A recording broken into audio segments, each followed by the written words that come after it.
the deeper intuitive knowing that we all have about the purpose of what it is that we're doing here. So, yes, our connection to our creativity is wildly personal and private, and it is something that is a gift for us to have and to hold and to heal ourselves with.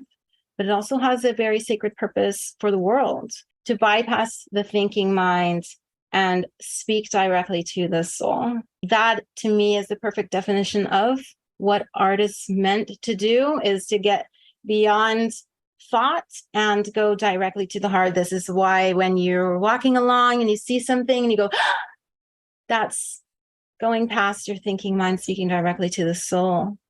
We also have a lot of folks here who want or who feel that their purpose of their art is to expand consciousness. Another powerful, powerful gift of creativity and related to that bypassing of the thinking mind and speaking directly to the soul is that awareness that it and shifts that it can create for people in terms of the perspective that they take on the world. If you think about a piece of art, however provocative, that may shift someone's understanding of an important issue like race or the environment or even relationships and love and what it means to be a family, depending on the content of the piece. And then also creating powerful healing shifts. There's a lot of healers here. And I would argue that all of you are healers in your own unique way and in sharing your creativity with the world.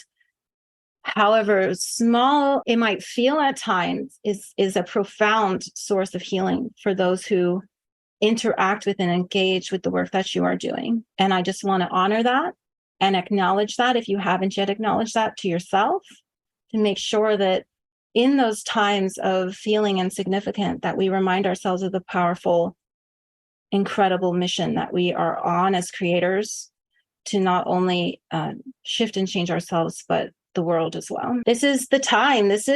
We are at the forefront of a new renaissance. I truly believe the world is shifting away from the old ways of doing and being and returning in part, not all, right? Everybody's on their own train, but we are on the train that's taking us to the expansion of love. And a big part of that is going to be the creators reclaiming their power and sharing that gift with the world. So this is another reason why getting into our heart space is so important, and strengthening that connection to our hearts is so important. The heart chakra can be one of the more difficult chakras to open and keep open. Who here has experienced heartbreak, right? Disappointment.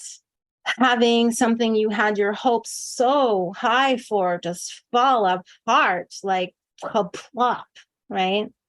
So over the years, whether it's through relationships with parents or significant others or teachers or anybody, really, all the mirrors in our lives, we can take a lot of damage to our heart. And if we aren't taking the time to heal it and open it and keep reopening it over and over again, we can shut ourselves off to a lot of joy. And that is that source of our creativity and our expression. I know for me, my heart closed pretty hard after I lost my best friend when I was in high school.